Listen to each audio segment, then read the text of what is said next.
नमस्कार, knocking-news.com में आपका स्वागत है। मैं हूं गिरिजेश वशिष्ठ। कल्पना कीजिए, अचानक सड़क पे जो गाड़ियां हैं, चल रही हैं गाड़ियां, हज़ारों लाखों गाड़ियां भारत में हैं। हर गली मोहल्ले में गाड़ियों की भरमार है। ये गाड़ियां आउट ऑफ कंट्रोल हो जाएं, लोगों को टक्कर मारने लगें, लोगों को कुचलना शुरू कर दें, गाड़ियां एक दूसरे से टकराने लगें, किसी नेता की, पॉलिटिशियन की गाड़ी बेकाबू हो जाए और जहां ले जाना चाहें वो उसकी जगह दूसरे डायरेक्शन में जाने लगे, कोई खाई में कुदा दे किसी नेता की, किसी सैनिक अधिकारी की गाड़ी, तो क्या होगा? जब मैंने बेरूत में पेजर के ब्लास्ट के वीडियो बनाए थे तो इस तरफ आपका ध्यान दिलाया था कि एक नया दौर धरती पर शुरू हो रहा है जिसमें सॉफ्टवेयर के जरिए हार्डवेयर को कंट्रोल किया जा रहा है, हार्डवेयर को हैक किया जा रहा है। किस तरह से लोगों के कंप्यूटर के हार्डवेयर खराब किए गए थे, माइक्रोसॉफ्ट का बग आया था, आपने देखा। किस तरह से पेजर हैक किए गए और ब्लास्ट किए गए, वॉकी टॉकी ब्लास्ट किए गए।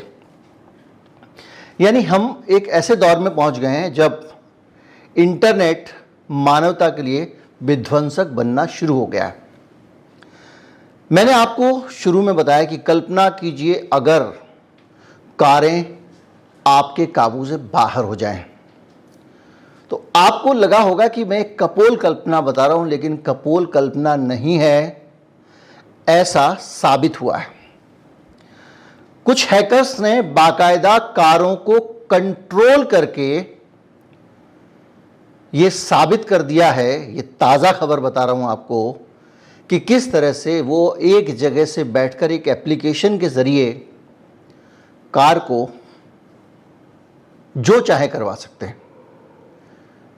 ये वीडियो आप देखिए, ये उन्हीं की तरफ से जारी किया गया है जो एथिकल हैकर हैं, और इसमें उनके पास में एक मोबाइल में एप्लीकेशन है जिसके ज़रिए वो एक अननोन गाड़ी को उसकी नंबर प्लेट के ज़रिए हैक करते हैं, नंबर प्लेट के ज़रिए, और उसका बटन दबाते हैं, उसका ताला खोल देते हैं, ताला बंद कर देते हैं, उसका ब्रेक लगा देते हैं, उसका ब्रेक हटा लेते हैं, उसके वाइपर अपने आप चलने लगते हैं और वो हॉर्न भी बजाने लगती है।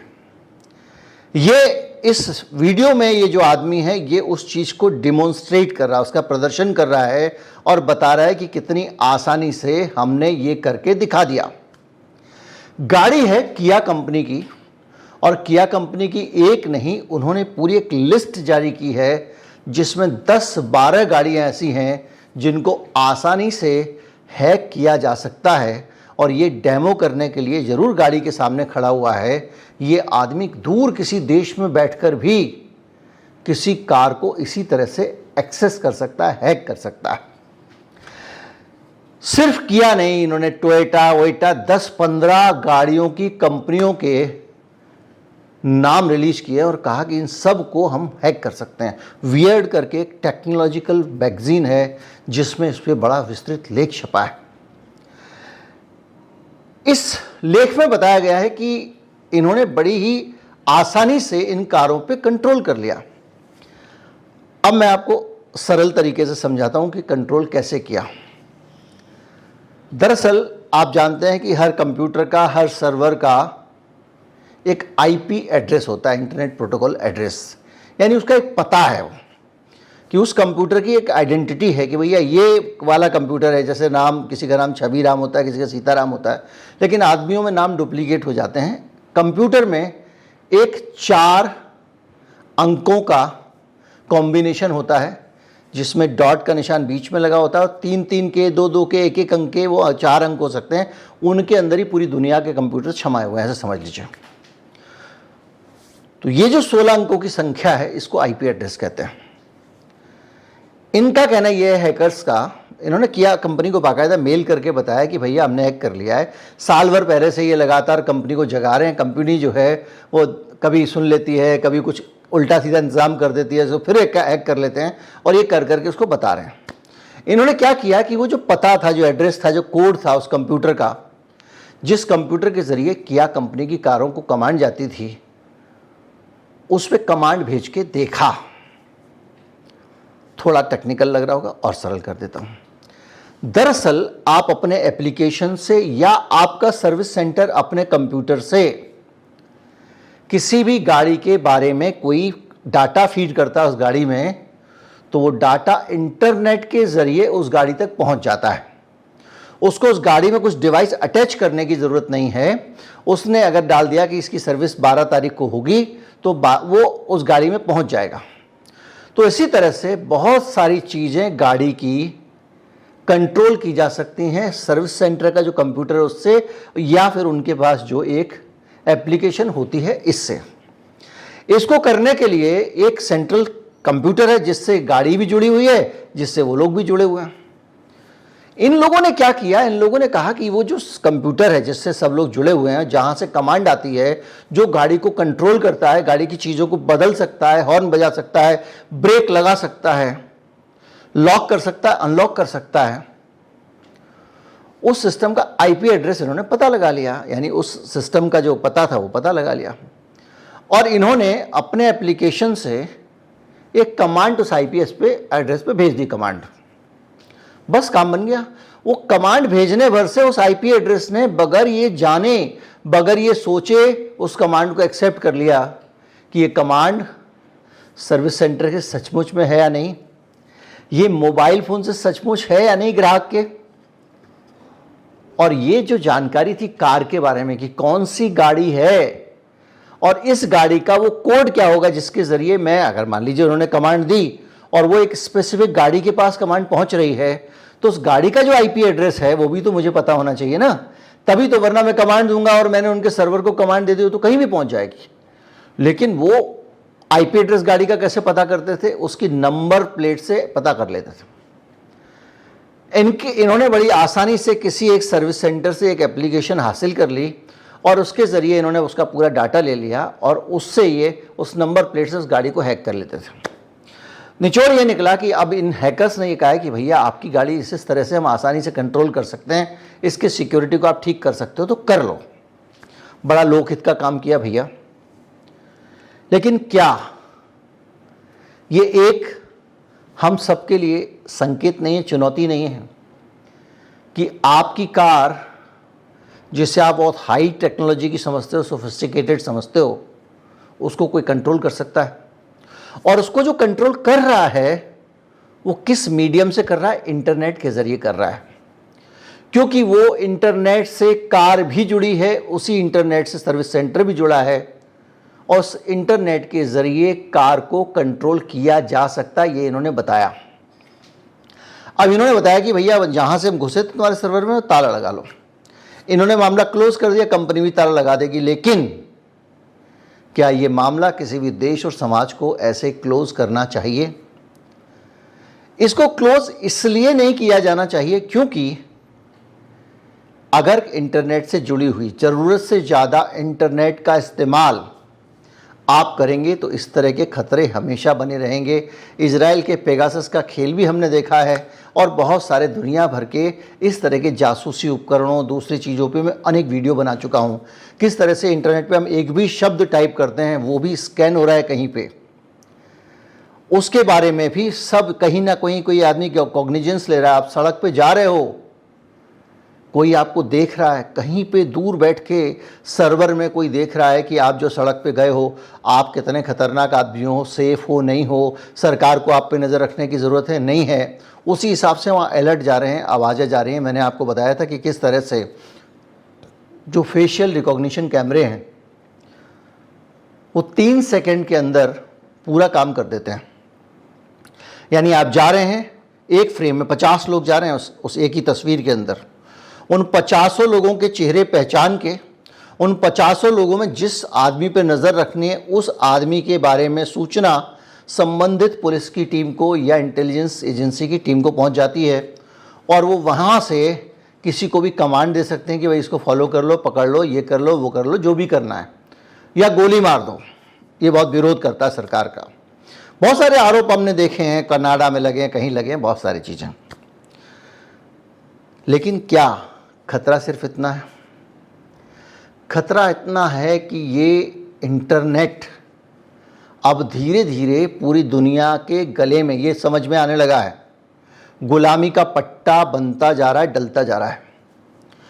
मोदी जी ने अभी पिछले दिनों एक कोशिश करी थी, अश्विनी वैष्णव, मोदी जी, इन सब लोगों ने, और एक नया आईटी कानून बनाया। तो ये कहा था कि भाई साहब ये जो जितने भी हिंदुस्तान के अंदर काम चल रहे हैं, फेसबुक है, ट्विटर है, इन सब को अपना डाटा हिंदुस्तान में रखना पड़ेगा, उस सर्वर में रखो जो भारत के अंदर हो। मना कर दिया कंपनियों ने। हमारा कोविड का डाटा पूरे देश के लोगों का भारत में नहीं है, उसको दुनिया भर में साझा किया और कहीं अंतर्राष्ट्रीय सर्वर में पड़ा हुआ है। अनेक और अनंत सूची ऐसी चीज़ों की अलग अलग तरह के सॉल्यूशन देने वाली कंपनियां वहाँ विदेशों से यहाँ नज़र रख रही हैं। न्यूज़ रूम इंटीग्रेशन के सॉफ्टवेयर का मैं आपको दे चुका हूँ जानकारी। जितने अडानी जी के बिजली घर बन रहे हैं चीन की मदद से, उनमें टेक्नोलॉजी चीन की है और चीन के इंजीनियर वहाँ से जब कोई दिक्कत होती है, गड़बड़ होती है, तो वहीं से रिमोट से उसको एक्सेस करके उस मशीन को ठीक करते हैं। यानी बिजली घर की जो मशीन है जिसमें बिजली बनती है उस पर उनका कंट्रोल है। तो ये सुप्रीम लेवल की जो सर्विलांस है जिसके ज़रिए इंटरनेट का लाभ लेकर पूरी दुनिया को गुलाम बनाया गया है। देखिए नसरुल्लाह ने कोशिश की थी कि मैं कम्युनिकेशन को डाउनग्रेड करूं, मोबाइल फ़ोन की जगह में पेजर के ज़रिए कम्युनिकेट करूं ताकि उसको आसानी से एक्सेस ना किया जा सके। ये अलग बात है कि इजराइल ने उससे भी आगे बढ़कर उसको भी कंट्रोल कर लिया। और ये आज की समस्या नहीं है, पूरी दुनिया इस पर आंख बंद करके बैठी हुई है। 2015 का मैं आपको एक केस बताता हूँ। चार्ली मिरर और क्रिस क्लासिक, ये दो हैकर्स हैं। इन्होंने 2015 में एक हैकिंग का ऑपरेशन चलाया और जीप की एक चिरेकी करके एक जीप का मॉडल है, उसको उन्होंने चुना और कहा कि इसमें हम हैकिंग करेंगे और अनकनेक्ट नाम के एक सॉफ्टवेयर के ज़रिए जीप चिरोकी के सॉफ्टवेयर को हैक कर लिया और जीप चिरोकी के अंदर इन्होंने एक कोड इंजेक्ट किया। देखिए जो मैंने प्रोग्राम की शुरुआत में आपको बताया था, उस टेक्नोलॉजी में कार के साथ कोई छेड़छाड़ नहीं की गई थी। कार के अंदर जो पहले से सब कुछ लगा हुआ है उसी को बाहर से कंट्रोल कर लिया गया था। इस केस में जीप चिरोकी के अंदर एक सॉफ्टवेयर इन्होंने इंजेक्ट किया ताकि जीप चिरोकी इनकी कमांड को मानने लगे। तो दोनों में अंतर यह है कि वो चीज़ ज़्यादा खतरनाक है जो किया कार के केस में सामने आई है, क्योंकि उसमें वो अनंत संख्या में किया कारों को नियंत्रित कर सकते हैं। आप कल्पना कीजिए सर्विस सेंटर में कारें खड़ी हुई हैं और एक साथ सबके हॉर्न बजने लग जाएं, या वो ऑर्केस्ट्रेट तरीके से चार के हॉर्न गाड़ी के एक चार चार चार करके बजें, या एक साथ सड़कों पर किया की गाड़ियों के हॉर्न बजने शुरू हो जाए, टोयोटा की गाड़ी के। किया तो इसमें चूंकि जिक्र आ रहा है इसलिए कार्निवाल भी उसमें शामिल थी। तो इस हद तक आप सोचिए, ब्रेक अचानक लग जाए क्या होगा। और इस केस में चूंकि चिरोकी का केस पुराना है, 15 का केस है, इसमें लेकिन उन्होंने टेक्नोलॉजी से एक कोड इंजेक्ट करके जो किया था उसको आप समझिए। इन्होंने सीधे इंटरनेट कनेक्शन का इस्तेमाल करके यू कनेक्ट के ज़रिए एक इंटरनेट, दरअसल यू कनेक्ट जो है एक इंटरनेट कनेक्शन सिस्टम है, उसके ज़रिए सेलुलर कनेक्शन सिस्टम जो होता है, मोबाइल से कनेक्ट रहते हैं, उसको इन्होंने हैक कर लिया और इन्होंने शुरुआत की रेडियो और एयर कंडीशनिंग से। गाड़ी चल रही है भाई साहब 70-80 पे, अचानक गाड़ी का एसी पागल हो गया। जो आजकल क्लाइमेट कंट्रोल वाले एसी आते हैं वो कंप्यूटर से चलते हैं, और एसी बहुत ज़्यादा ठंडा करने लग गया और उस आदमी को समझ में नहीं आया कि क्या हो रहा है। फिर उसने देखा कि वहाँ रेडियो जो है उसका स्टेशन बदल जा रहा है, कभी कुछ हो जा रहा है रेडियो में, कहीं कुछ हो जा रहा है। अब आदमी सोचिए, आदमी गाड़ी में बैठा हुआ है, डर रहा है। उसके बाद उसका जो ट्रांसमिशन है उसको बंद कर दिया। ट्रांसमिशन मतलब गियर वियर जो डलते हैं आपके, आप सोचिए गाड़ी के गियर नहीं डल पा रहा था। ऐसा कैसे होता है इसको जानना, अगर आप जानना चाहें तो मैं आपको बताता हूं। अब जो नई गाड़ियां आ रही हैं, इन गाड़ियों में पहले ये होता था कि आपने क्लच दबाया या गियर डाला तो एक कनेक्शन होता था, मतलब आपने अगर क्लच दबाया तो एक क्लच वायर डला होगा जो आगे जाके इंजन को कमांड देगा। एक हाइड्रोलिक सिस्टम आ गया था, बाद में एक इलेक्ट्रॉनिक सिस्टम आ गया था, लेकिन अब कोई कनेक्शन नहीं है। अब सिर्फ आप क्लच दबाते हैं, एक कोड जनरेट होता है, वो तार के जरिए सीधा इंजन को कमांड देता है कि भैया इन्होंने क्लच दबा दिया है तो इसलिए ये क्लच रिलीज कर दो। तो वहां पे क्लच बॉक्स जो है उसको वो कमांड चली जाती है, उसको रिलीज कर देता है। यानी सब कुछ इलेक्ट्रॉनिकली कम्युनिकेट हो रहा है। तो इस केस में चिरोकी के केस में उन्होंने क्या किया, चिरोकी के केस में उन्होंने जो आपका गियर सिस्टम था उसको बंद करके दिखा दिया। अब वो बार बार रेस दे रहा है, गाड़ी बढ़ ही नहीं रही है, चल ही नहीं रही है। अब आप सोचिए, आप गाड़ी में जा रहे हो 70 किलोमीटर की रफ्तार पे, पहले आपका एसी एकदम चिलिंग करना शुरू करे, उसके बाद ब्रेक लगाओ तो ब्रेक ना लगे, रेडियो इधर उधर की हरकतें करने लगे। आपको इन सिचुएशन में तो ऐसा लगेगा कि पता नहीं हिंदुस्तानी आदमी अगर हुआ कि अरे बॉस अब तो भूत भूत कुछ आ गया, यहाँ पे प्रेतात्मा का साया है, मंगलवार को मैं नहीं गया मंदिर, उसका नतीजा है। लेकिन ये खौफ जो है वो करना शुरू कर दिया। इसके बाद ब्रेक सिस्टम को बेकार कर दिया। वो ब्रेक मार रहा है लेकिन ब्रेक काम नहीं कर रहा है। Just imagine the situation. और ये इन्होंने 2015 में करके दिखाया और जीपीएस के जरिए पूरा कंट्रोल था इनका कि गाड़ी कहाँ जा रही है, कहाँ नहीं जा रही है, वगैरह वगैरह। और इसके कारण पूरा एक बवाल फैल गया। ये था जीरो डे एक्सप्लॉइट। 2015 में ये पूरी दुनिया को हैकर्स ने एक चेतावनी देने की कोशिश की थी। आज 2024 जब आता है तो फिर किया वाली हैकिंग होती है और ये बताया जाता है। मैं इस पूरे के पूरे मामले को, इस जानकारी को, इस घटना को थोड़ा बड़ा करके देखना चाहता हूं, क्योंकि ये जो नया मामला है इसमें हजारों कारें, ये भी संभव है ना कि जो एप्लीकेशन से वो एक कार के लिए कमांड दे रहा है, कमांड कार को नहीं जा रही है इस एप्लीकेशन से, कमांड हुंडई के सर्वर में जा रही है, माफ कीजिए किया के सर्वर में जा रही है, हुंडई कंपनी की ही है किया, कार कंपनी के सर्वर में जा रही है और सर्वर से ये कमांड ट्रांसमिट हो रही है कार के लिए। आप समझ रहे हैं, मैंने यहां से कमांड दी, वो कमांड गई कंपनी के अंदर और कंपनी के अंदर से वहां से उसको ट्रांसमिट हो रही है जिसको कार पकड़ रहा है, कार पकड़ रही है। और इस प्रक्रिया को आपने हैक कर लिया तो आप एक गाड़ी के लिए ट्रांसमिट करते हैं जैसे वैसे आप 50 गाड़ी के लिए भी ट्रांसमिट कर सकते हैं। इन्होंने ये एक्सपेरिमेंट किया था, एक यूनिवर्सिटी के कैंपस में बहुत सारी गाड़ियां खड़ी थी, उनका हॉर्न एक साथ बजाने की कोशिश की थी। तो जहां ट्रांसमिशन की बात आती है, इंटरनेट के जरिए कार के कनेक्ट होने की बात आती है, एक साथ कई कारों को संदेश भेजने की बात आती है, उनके वाइपर चला देने की बात आती है, उनके लॉक और अनलॉक होने की बात आती है, उनकी प्राइवेसी की बात आती है, वो जहां भी जा रहे हैं जीपीएस के जरिए नज़र रखी जा रही है। तो ज़रा कल्पना करें कि अगर बैरूत में इज़राइल कुछ ऐसा करना चाहे तो, अगर अमेरिका किसी देश में ऐसा करना चाहे तो उसके लिए कितने एवेन्यू खुल गए हैं। अभी वो युद्ध में नहीं है, अभी तो लोगों को वैसे ही नचा लेता है तो उसको कुछ करने की जरूरत नहीं है। लेकिन ये किस तरफ हम बढ़ गए हैं और किस तरह से दुनिया का नियंत्रण, कंट्रोल कुछ ऐसी जगहों पर पहुंच चुका है, ये तो हैकर ने निकाला ना। जैसे इजराइल का जो उनका पूरा जासूसी तंत्र है, उसने पेजर्स को कंट्रोल करके ब्लास्ट कर दिया, वैसे बहुत सारी अलग अलग सरकारों के जो जासूसी तंत्र हैं, उनके खुफिया विभाग हैं, CIA है, KGB है, MI6 है, पाकिस्तान की ISI है, ये लोग भी तो ऐसा बहुत कुछ तैयार करके अपने पास रख रहे होंगे।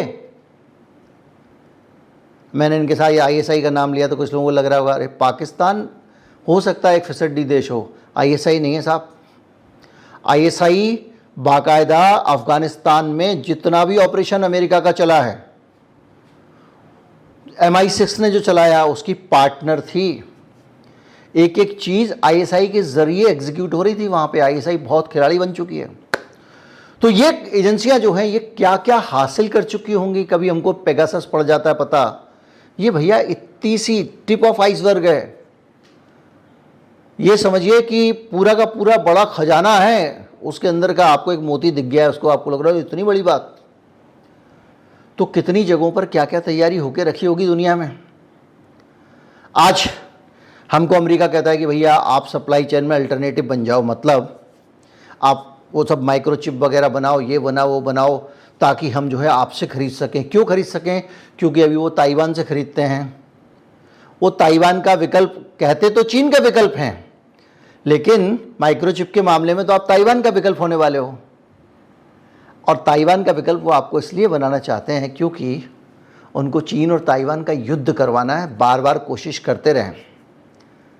है एक ही देश, लेकिन उसी देश में एक पृथकतावादी देश बन गया ताइवान, जो कहता है कि हम असली चीन हैं, तुम नकली चीन हो, तुमने हमारे चीन पे कब्जा कर लिया।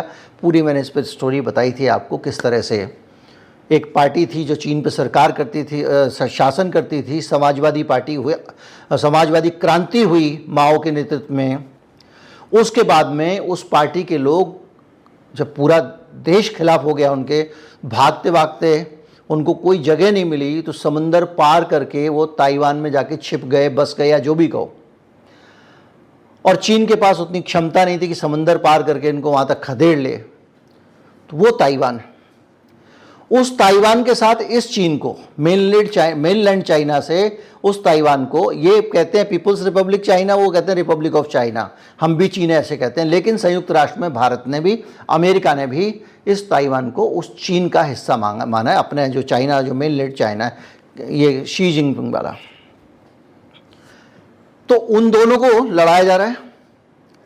लेकिन अमेरिका की चिंता ये भी है कि ये दोनों जिस दिन लड़ेंगे, जिस दिन चीन का युद्ध होगा ताइवान से, उस दिन उनको ये माइक्रो प्रोसेसर वगैरह कहाँ से मिलेंगे,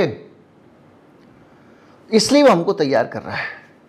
लेकिन जब वो पूरी दुनिया में कहाँ किसको लड़ाना है, किसके माइक्रो प्रोसेसर तैयार करने, क्या करना है, क्या नहीं कर रहा है, तो साथ ही साथ उसने पूरी दुनिया में इंटरनेट को भी फैलाया, इंटरनेट को हम तक, आप तक पहुँचाया, हमारे दिमागों को, बुद्धियों को गुलाम बनाने में इंटरनेट का इस्तेमाल किया।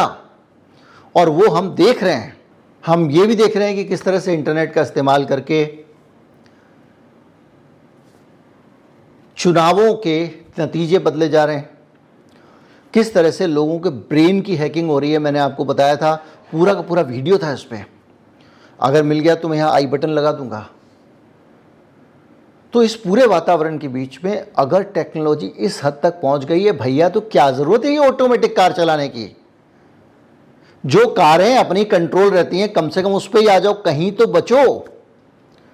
भारत को सोच समझकर अब टेक्नोलॉजी को चूज़ करना पड़ेगा, सोच समझकर टेक्नोलॉजी का, तकनीक का चयन करना पड़ेगा, क्योंकि जिस तरह से हम लगातार शिकंजों में फंसते जा रहे हैं, ये चीज़ें बहुत खतरनाक हैं। इस पूरे मामले को, इस तकनीक की स्टोरी को आप आज के संदर्भ में अगर देखना चाहें तो बैरूत, लेबनान और इजराइल के आपस के युद्ध, जो युद्ध की स्थितियां बन गई हैं, युद्ध तो नहीं है, उसके संदर्भ में देख सकते हैं किस तरह से सर्विलांस के ज़रिए, तकनीक का इस्तेमाल करके इजराइल ने एक साथ उनका पूरा कम्युनिकेशन नेटवर्क फेल किया। पूरी खबर आपको शायद पता चल गई होगी, सुन लीजिए। नमस्कार, knocking-news.com में आपका स्वागत है। मैं हूं गिरिजेश वशिष्ठ। हिजबुल्लाह का चीफ, हिजबुल्लाह का लीडर, हिजबुल्लाह का नेता नसरुल्लाह मारा गया है। बैरूत में हिजबुल्लाह के हेडक्वार्टर पर एक एक टन के 80 बम इजराइल ने गिराए और इस मामले में उसकी मौत हो गई। पहले ये खबर आई कि आईडीएफ ने, इजराइल ने दावा किया कि उसने नसरुल्लाह को मार दिया। उसके थोड़ी देर बाद इसकी इंटरनेशनल मीडिया पर पुष्टि होने लग गई और काफ़ी समय लगा लेबनान के मीडिया को इस बारे में कोई राय देने में। आखिर में हिजबुल्लाह के लोगों ने, नेताओं ने बहुत सारा विचार विमर्श किया, दिमाग लगाया और उसके बाद इस बात को स्वीकार कर लिया कि नसरुल्लाह का निधन हो गया है। बैरूत के जो वहाँ के अखबार हैं, उनकी भाषा में वो शहीद हो गए। ये खबर थी, आपको पता चलनी ज़रूरी थी, इसलिए आपको बता दिया है। इसके बाद क्या होने वाला है, क्योंकि ये शुरुआती जो झटका दिया है इजराइल ने, इसने पहले पेजर के ज़रिए उनका कम्युनिकेशन नेटवर्क, पेजर और वॉकी टॉकी उड़ा के ख़त्म कर दिया, ताकि वो आपस में कम्युनिकेट ना कर पाएँ। उसके बाद एक एक करके उनके नेताओं को निशाना बनाया और ये खबर अगर सही है तो आखिरकार नसरुल्लाह को भी उड़ा दिया। तो ये वो सिचुएशन है जो हमें अपने सामने दिखाई दे रही है, किस तरह से हमारी पूरी दुनिया टेक्नोलॉजी के ज़रिए गुलाम बनती जा रही है। टेक्नोलॉजी इंसान के लिए वरदान भी है, अभिशाप भी है, ये तो हम पढ़ते आए हैं। लेकिन टेक्नोलॉजी कुछ देशों के लिए दूसरे देशों पे शासन करने, दूसरे देशों को नियंत्रित करने का एक हथियार भी बन गई है। और सिर्फ ये वाहन वगैरहों की स्थिति तो बहुत छोटी चीज़ है, लोगों के दिमागों को भी नियंत्रित किया जा रहा है। उम्मीद करता हूँ इस वीडियो से आपको कुछ नई जानकारियाँ मिली होंगी और सरल भाषा में मिली होंगी। अच्छा लगा हो तो ज़्यादा से ज़्यादा लोगों तक पहुँचाएं, चैनल को सब्सक्राइब करें। नमस्कार, जय हिंद।